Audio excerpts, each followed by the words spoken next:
All right, guys. So in this little build series, we're gonna try to do something a little bit different, just so it's a little bit more informed. Obviously, our first video of this build is already out, and it's just a lot of me talking after the fact with the time lapses.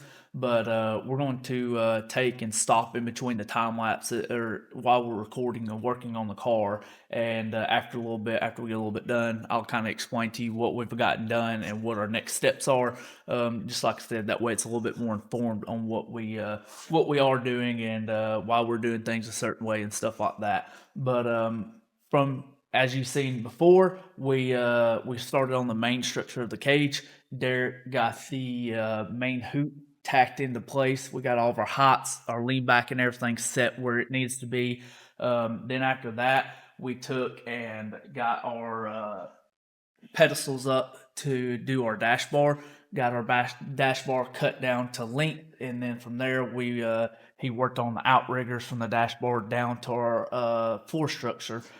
He's got all that in. It's not tacked in or anything like that, but it is all sitting there. That's the nice thing about using a fab table, obviously, with whenever you got all your jigs and stuff like that, because this once we got all these pedestals set and stuff, this bar is it's at the right height that it needs to be. It's at the right distance from the main hoop that it needs to be, and it just kind of holds everything into place.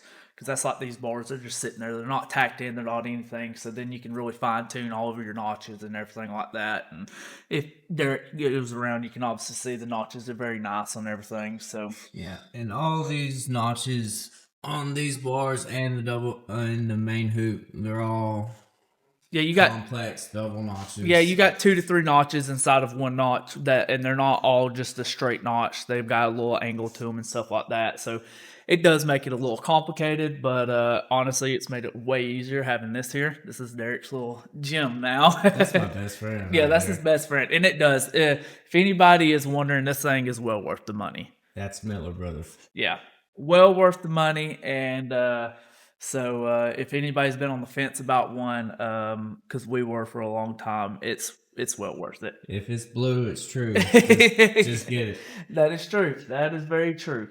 But so we got all this in there. With the main hoop, it's pretty easy to get it centered and squared on the lower floor structure, which we take several measurements to make sure. But the dash bar and the uprights and everything, that gets a little bit more tricky. Just it's the biggest thing is we gotta make sure that all this is square front to back with the lower floor structure and the chassis table. That way, our uprights aren't tilted one way, tilted the other. So as you can see here, this is one way that you can do it. You just get a plumb bob, because on the table, we've got center marked all the way down through here. That way we can make sure everything is square and centered. So we just use a plumb bob. Obviously, we put a center line mark on our upright tubes or on our dash bar, and then you just run the plumb bob down and make sure that it's square. It's very simple, easy way to do it, cheap way to do it. Obviously, you can buy a laser and stuff like that. Really, that's the next thing that we need to get is a laser, because you can just sit it on the front of your chassis table, and then once you set it, it'll put a laser right down the middle of everything. So right now, we're still doing it the old school way with the plumb bob and everything, but we'll do it here. We'll recheck our main hoop, make sure it's square. But once Derek gets all this plumb bobbing in, he'll take and just tack all of this structure. And we'll just for now, we're just doing very small tacks on all this. The reasoning for that is because if you was to go ahead and weld this out, it's gonna move a little bit. So what we will do is like I said, we'll do small tacks. Even on like the main hoop, we just got a few small tacks, and that keeps it from drawing, because like I said, it will draw. So we'll put small tacks on all this, and then today he's going to be working on getting the A-pillar bars in, and then the upper windshield eyebrow, and then the door bars. That's the next step for this process, is getting all that in. So we'll get, like I said, he'll get this tacked in. That way it don't move. Then we'll work on A-pillars, get those tacked in, windshield bar tacked in, door bars tacked in, and then we can weld out on the what all we've gotten in here. And that way none of it moves. It's all square. We can make sure our angles are all where they need to be, and weld it out. Like I said, nothing will move. think that's about it for now. Am I forgetting anything? No. Did you want to cover Oh, anything on the rear? yeah. So then, obviously, once we get this main part of the structure done, it will probably be in this video. I'm not for sure. It just depends on how quick all this goes. But then from there, what we'll do, like I said, once we get this done, I forgot what number this bar is, but we will be putting in the lower crossbar here that actually attaches to the top side of your 4-link brackets. So obviously our 4-link brackets will be going here. Then I'll have a bar that is bent down. It's kind of like a W in a sense, or a Y, and it goes in here. But kind of a tip or a trick to do this, because obviously if you just have this by itself, it gets a little tricky trying to hold this up in here with and then doing that bar. So what we always do is use all thread. We use all thread all the time whenever we're doing 4-link stuff. Even on our rear end houses and stuff like that, we use all thread to kind of keep everything square and get our section widths right. But yeah, that's all we'll do is we'll take and cut some all thread down. This rear end has a 21 center to center on it. 21 or 22. Yeah, 21 or 22 inch. Obviously, we'll measure it. So all we do is obviously we'll take some measurements, get these spread out to where they need to be. You'll take and run your all thread through. You do one in the top, one in the bottom. They just need to be spread out. Make sure obviously they're going through the same holes. But then you'll take and just run your all thread through. You'll have nuts on this side and then nuts on the back side. And then you tighten all that up, do the top and the bottom, make sure it's all square, and then this essentially is one unit at that point. So once you do that, like I said, it just helps keep your section width right, and it makes doing all this way easier, because that's, like I said, that becomes one unit at that point, and you can set that up in here. Another thing that we will do just to help us is we'll get that one unit up in here, and then we will go ahead and put our 4-link bars in. We'll get the rear end squared up in here, put the 4-link bars in, and then all that does is helps hold the 4-link brackets up inside the car. And then you can adjust the 4-link bars, obviously, and get that 4-link bracket perfectly straight up and down with the main hoop, or wherever it's going to land and stuff, and it just holds it right there. So it's just a little trick that we do. All thread is definitely the way to go. It's a little time consuming running all the bolts or nuts on the all thread whenever you do it, but it definitely makes things way easier than sitting there trying to measure, mark, and hold them 4-link brackets up, because you really have to tack them in at that point to be able to put those bars in and get it where it needs to go. And we haven't put the doublers and stuff on these 4-link brackets yet, so I don't want to tack them in there, so we'll do it like this to begin with. But yeah, that should be a little bit of a overview of what we've done, what we got going on, and whenever we get the main structure of the cage done, we'll check back in with y'all.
Alright, so as you can see, we got the pretty much the main structure of the cage up. That's kind of what our goal was for this week. We didn't kind of get as far as we wanted to, but we got, like I said, we got the main structure up, and so we're happy with that. But we'll kind of go over some of the things that we've gotten done, and just show y'all what's been done. So got the door bars in, A-pillar bars are in, and then the windshield bars in. So this is kind of like your main, obviously the dash bar, the main hoop, and then our down bars were already in here. But this is kind of like your main structure of your cage.